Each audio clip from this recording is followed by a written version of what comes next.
KG Top 5 YouTube каналы жана бүгүн биз дүйнөлүк легендарлуу режиссер Джеймс Кэмерондун Аватар кинотасмасы тууралуу сөз кылмакчыбыз. Андыктан чайыңызды даярдаңыз дагы, биз баштайбыз.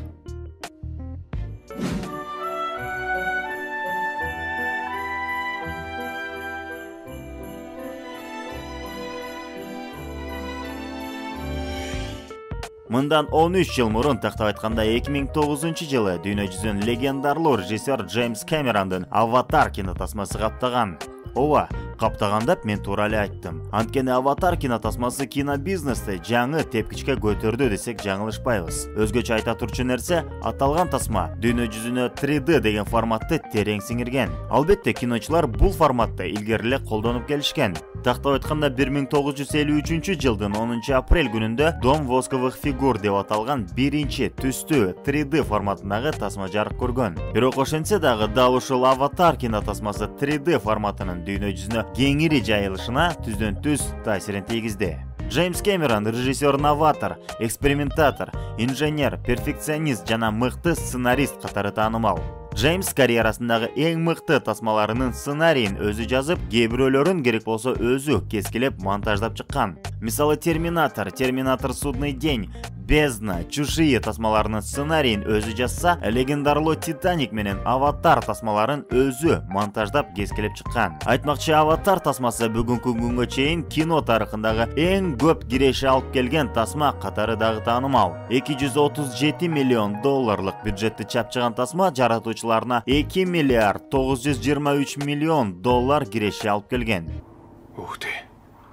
Бирок ортодо 2019 жылы Marvel студиясынын Мстители финал тасмасы жарык көрүп, тарыхтагы эң кассалуу тасма наамын жеңип алган. Джеймс Кэмерон дагы бул нерсеге көз жумуп койбостон, Аватарды Кытай көрүүчүлөрүнө кайрадан сунуштап, Marvel студиясынын тасмасын касса жагынан басып койгон. Эми тасманын жаралышы тууралуу.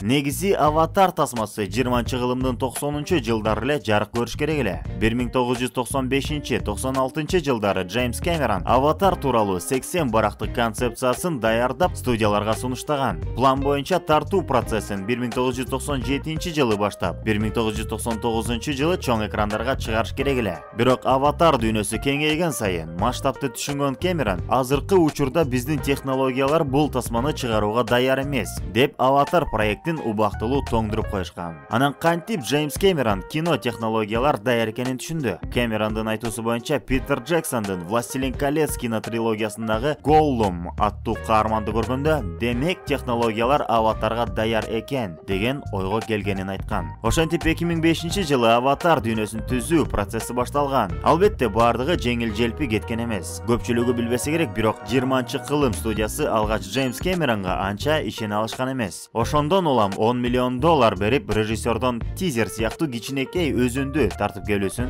өтүнүшкөн. Жыйынтыгында Аватар тасмасынын 37 секундалык өзүндүсү тартылып, студия жетекчилерине тартууланган. Анда баш каармандар Джейк менен Найтиринин биринчи жолугушуусу көрсөтүлөт. Бул өзүндө тасмада ойногон актерлор ойногон эмес. Аватар тасмасында Джейк Саллини Сэм Уоррингтон ойносо, өзүндө болсо Дэниел Бесс аттуу атайын чакырылган жаш актер ойногон. Ал эми Найтирини тасмада Зои Салдана ойносо, өзүндө Юджин Ким аттуу актриса ойногон. Ошондон улам Найтиринин бет түзүлүшү азиаткаларга аябай окшоп калган. Жүздөгөн, миңдеген элементтердин дизайны оңдолуп, түздөлүп, иштелип чыккандан кийин гана режиссердин фантазиясындагы дүйнөнү ишке ашыруу процесси башталган. Тасмадагы визуал эффектилерин даярдоо албетте Голлумдун жаратуучусу болгон Питер Джексондун Weta Digital деп аталган студиясына тапшырылган. Андан тышкары дагы жүздөгөн кичинекей студияларга дагы кайрылууга мажбур болушкан. Себеби масштаб аябагандай чоң болгондуктан, албетте мыкты специалисттер дагы көп болуш керек болчу. Ошентип 2006 жылдын жай айларында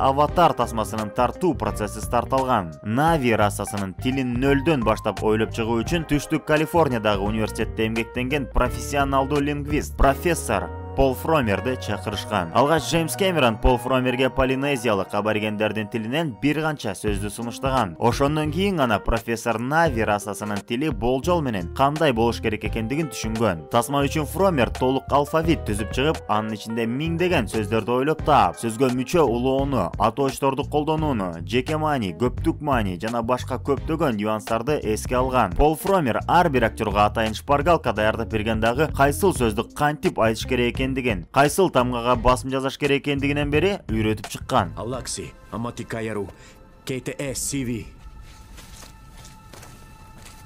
Ты Олоэктан. Ты великий воин. Я не справлюсь без тебя.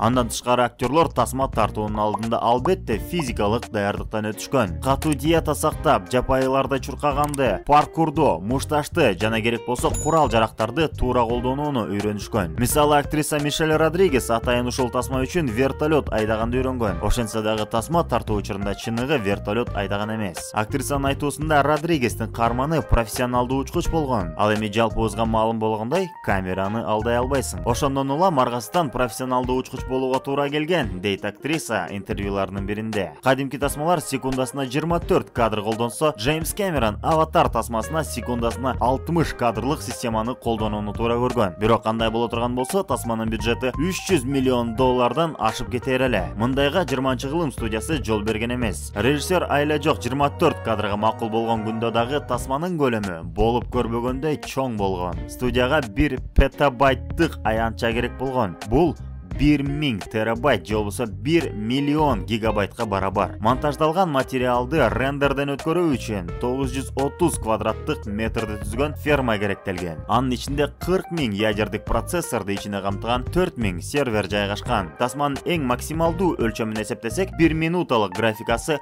17 гигабайтты түзгөн. Ошентип акыр аягы 2009 жылдын жай айында Джеймс Кэмерон кино сүйүүчүлөргө Аватар тасмасынын биринчи трейлерин тартуулаган. Албетте трейлер бардыгына жагып, тасма чыга элек жатып эле көпчүлүгүн өзүнө сүйдүрүп алган. Ал эми 2009 жылдын 10 декабрь күнүндө Лондон шаарында Аватар тасмасынын презентациясы өткөн. Ал эми тасма жарык көргөндөн кийин кандай ийгиликке жеткендигин айтпасам деле билесиздер. Албетте мындай ийгиликтен кийин уландысы тартылабы, тартылбайбы деген суроо болгон эмес. Болгону уландысын качан көрөбүз деген суроо туулган. Голливуд дүйнөсүндө оригиналдуу тасма ийгиликке жетсе, уландысын 3 жылдын ичинде чыгарыш керек. Болбосо тасма кимге кереги жок болуп калат деген жазылбаган мыйзам бар. Ооба, Джеймс Кэмерон дагы тасманы 2014 жылы эле чыгарууну пландаган. Бирок ар кандай себептерден улам тасманын жарык көрүү датасы 7 жолу өзгөрүлгөн. Ортодон режиссер Аватардын 4 уландысын бир убакта тартып, 2021 жылдан баштап жыл сайын бирден Аватар тартуулап турууну көздөгөн.